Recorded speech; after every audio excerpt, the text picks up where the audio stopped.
Welcome to யாவரும் கேளீர். நான் உங்க பத்ரி பேசுறேன். டிவிஆர் அப்படின்னா டெலிவிஷன் வியூவர்ஸ் ரேட்டிங். அமரன் திரைப்படம் பொங்கலுக்கு டெலிவிஷன் முதல் முறையாக பிரீமியர் ஆனது. டிவியில சேட்டலைட் பிரீமியர் அப்படின்னு சொல்லுவாங்க. பிரீமியர் ஆனது. Amaran fires a perfect shot. Amaran 8.5 TVR. 8.5ங்கிறது நல்ல டிவிஆர். முன்னாடி டிஆர்பின்னு சொல்லுவோம், இப்போ அதை டிவிஆருங்கிறாங்க. டெலிவிஷன் வியூவர்ஸ் ரேட்டிங் அப்படிங்கிறாங்க. ஒரு ப்ரோக்ராமை எவ்வளோ பேர் பார்க்குறாங்க அப்படிங்கிறதுக்கு அந்த பர்டிகுலர் அதை இது பண்ணுற கம்பெனிஸ் இருப்பாங்க. அந்த ஆர்மேக் அப்படிங்கிற மாதிரியான கம்பெனிலாம் இருக்காங்க. அவங்க அந்த வியூவர்ஸ் வீட்டிலலாம் அது மெஷர் பண்ணுறதுக்கு சில இது வச்சுருப்பாங்க. அந்தந்த வீட்டில் வச்சு அவங்க என்ன பார்க்குறாங்கங்கிறத இவங்களால இது பண்ண முடியும், இவங்களால அனலைஸ் பண்ண முடியும். அந்த மாதிரி ஒரு சிப்பு வச்சுருவாங்க அந்த டிவியில். அவங்க எந்த சேனல் பார்க்குறாங்களோ அது இவங்களுக்கு தெரியும். ஸோ அந்த மாதிரி வச்சு தான் கண்டுபிடிக்கிறாங்க. எப்படி இது நம்ம உதாரணத்துக்கு சொல்லணும்னா, கருத்து கணிப்பு நடத்துகிறாங்கல்ல. கருத்து கணிப்புங்கிறது அது ஒரு என்ன சொல்கிறது, அது ஒரு சயின்ஸு தான் கருத்து கணிப்புங்கிறது. அதுக்கு சாம்பிள்ஸ் இத்தனை சாம்பிள் இருக்கணும் அப்படின்னு ஒரு இது இருக்கு.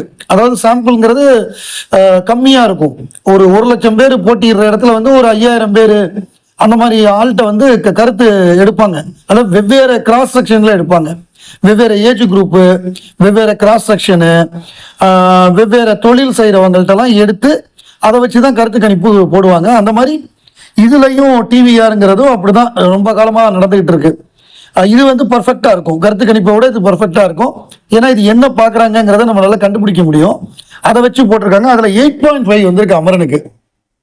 ஒரு படம் உண்மையாக வெற்றி அடைந்தால் அந்த படம் தியேட்டர்லையும் வெற்றிகரமாக ஓடும், அந்த படம் ஓடிடிலையும் பிரமாதமாக ஓடும், அது டிவியில் வந்தாலும் பிரமாதமாக ஓடுங்கிறதுக்கு ஏற்கனவே ஒரு உதாரணம் இருக்கு. 2022 வெளிவந்த விக்ரம் திரைப்படம், ராஜ்கமல் நிறுவனம் தயாரித்த விக்ரம். அந்த படம் 113 நாள் ஓடுனுச்சு. கேஜி சினிமாஸ்ல பெரிய விழா கொண்டாடினாங்க. திருப்பூர் சுப்பிரமணியம் 100 ஆண்டுகள்ல இப்படி ஒரு வசூல் எந்த படமும் பண்ணதில்லை அப்படின்னு சொன்னாரு. அந்த படத்துக்கு அப்புறம் தான் பாகுபலி சாதனையை கமலஹாசன் முறியடித்தார். அதுக்கப்புறம் எல்லா நடிகர்களும் எங்க படம் 400, எங்க படம் 600ன்னு ஆளாளுக்கு கைக்கு வந்ததை எழுத ஆரம்பிச்சாங்க வசூல் அப்படின்னு. இப்ப இன்னைக்கு பார்த்தா ரைடு வந்ததுக்கு அப்புறம் அவ்வளோலாம் இல்லைங்க, நான் சும்மா பொய் சொன்னேன் அப்படின்னு மாற்றி பேசுகிறாங்க. அந்த நிலைமை தான் இருக்குது. அதுதான் தமிழ்லையும். பட்டு அமரன் உண்மையான வசூல், உண்மையான வெற்றி. அது ஓடிடியில், இதில் தியேட்டரு, ஓடிடி, டெலிவிஷன் மூணுலையும் உண்மையான வெற்றி.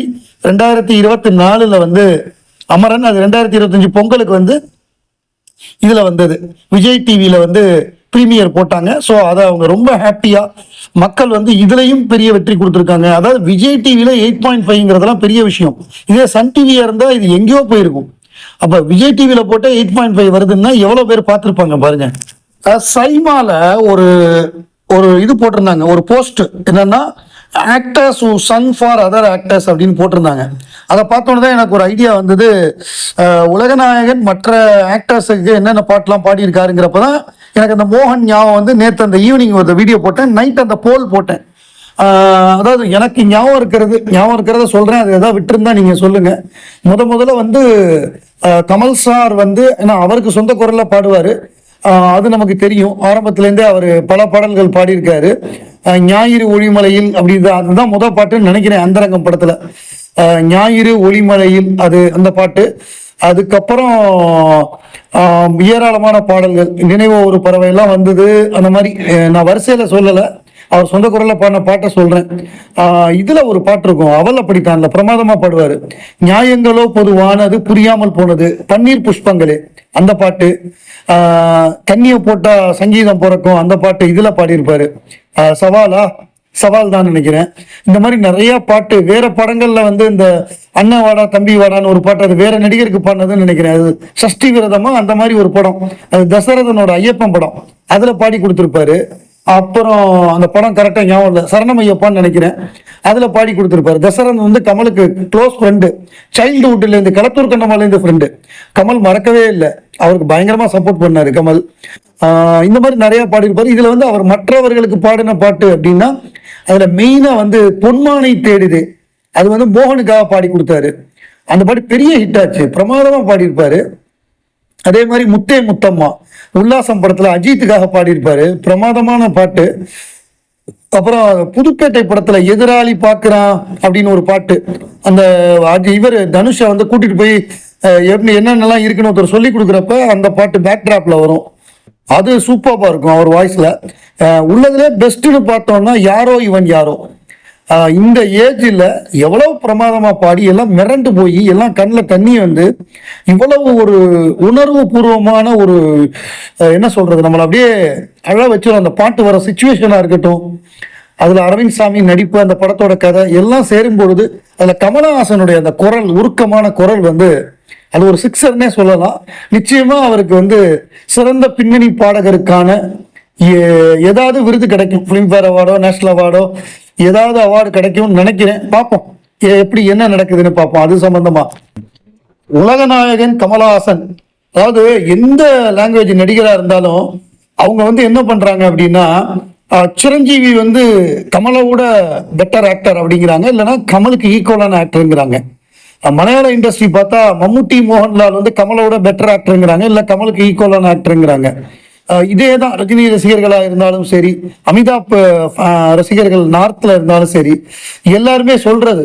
ஸோ இது சம்பந்தமான ஒரு ஒரு பதிவு பார்த்தேன், அது உண்மைதான். அது என்னன்னா, நம்ம காலேஜ் டயத்துல அப்படின்னு சொல்லி அந்த அந்த ஏஜுக்காரங்க போட்டிருந்தாங்க. நாங்கள் எங்களுக்கெல்லாம் இன்னும் ஏஜ் கூட. அந்த இவரெல்லாம் படிக்கிறப்ப என்ன சொல்றது, சச்சின், நம்ம சச்சின் வந்து கிரிக்கெட்ல பெரிய ஆளு. காலேஜ் டைம்ல ஸ்டேட் பசங்க கூட ஃபேன் ஃபைட்ஸ் வரும். நம்ம பாலகிருஷ்ணாவை கலாச்சா அவன் விஜயகாந்த கலாப்பான். தெலுங்குக்காரன் விஜயகாந்த போட்டு வம்புழுப்பாங்க. ஏன்னா விஜயகாந்தும் பாலகிருஷ்ணா கிட்டத்தட்ட 2 ஒன்று தான்.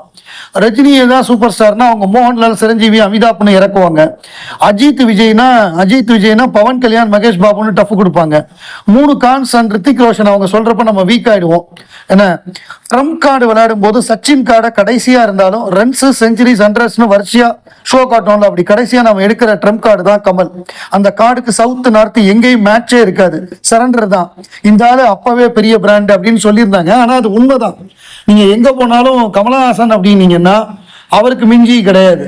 அவர் வந்து வெறும் நடிகர் மட்டும் கிடையாது இல்ல, அவரோட கேரக்டரை அவரே உருவாக்கிய தெரியும், அவருக்கு எல்லா டிபார்ட்மெண்ட்டும் தெரியும். இப்ப போய் ஏஐ படிச்சுட்டு இருக்காரு. ஸோ அவருக்கு ஈக்குவலா யாரை சொல்றது? அவர் பண்ண மாதிரி கான்ட்ரிபியூஷன் யாரு சினிமாக்கு பண்ணியிருக்கா? எல்லா டிபார்ட்மெண்ட்லயும் பண்ணியிருக்காங்க. இவங்க எடுத்துக்கிட்டோம்னா ஏதாவது ஒண்ணு கம்மியாகும் அவரோட கம்பேர் பண்ணும் பொழுது. ஸோ அதுதான் அந்த மாதிரி முக்கியமா சின்ன பசங்க எல்லாம் பேசுறப்ப அப்படி இப்படி பேசிக்கிட்டே இருப்பாங்க, கடைசியா கமலஹாசன்னா ஓடிடுவானுங்க. அதுதான் உலகநாயகன். அதாவது வயசானவங்களுக்குலாம் இப்ப லேட்டஸ்டா இருக்கிற கேட்கெட்ஜை யூஸ் பண்ண தெரியாது, அவங்கெல்லாம் பூமர்ஸ் அப்படிம்பாங்க. இப்ப கமல் சார் வந்து 70 வயசுக்கு மேல ஆச்சு. அவர் தான் எமோஜி அதிகமா யூஸ் பண்ணுவாராம். அதாவது சினிமால எமோஷன் அழகா காமிக்கக்கூடியவர், எமோஜிலையும் அவர் தான் கிங் அப்படிங்கிறாங்க ஸ்ருதிஹாசன். இது வந்து மதன் கௌரிக்கு கொடுத்த பேட்டி, அதுல ஒரு கிளிப்பிங் பார்த்தேன். அதாவது எமோஜி அப்படிங்கிறது அதுல ஸ்பெஷலிஸ்ட் எக்ஸ்பர்ட்னா கமல் சார் தானா. ஃபிஷ் எமோஜி போட வரான், ஏலியன் எமோஜி போட வரான், ஸ்குவரல் எமோஜி போட வரான், டூ ராங் அந்த எமோஜி போட வரான், ஸ்வர்லி எமோஜி போட வரான். அதாவது தமிழ் அப்பாக்கெல்லாம் ஓப்பனா நான் ஐ லவ் யூ அப்படின்னு பொண்ணை சொல்ல மாட்டாங்க. இவங்க வந்து ஐ லவ் யூ அப்பா அப்படின்னு போட்டா பிளஷிங் எமோஜி போட வரான் ஒரு மாதிரி, அந்த மாதிரி. ஸோ அதெல்லாம் சூப்பராக இருந்தது. அவங்க சொல்றதை கேட்டா இவ்வளவு ஏஜ் ஆனாலும் அவர் டெக்னிக்கலி எங்கா தான் இருக்காரு. இப்போ நம்ம ஏஐ அவர் கத்துக்க போறாரு. இது சம்பந்தமா ஏசியா நெட்ல தனியா ஒரு ப்ரோக்ராமே போட்டிருக்காங்க. நம்ம டிவியில் தான் இருக்கே.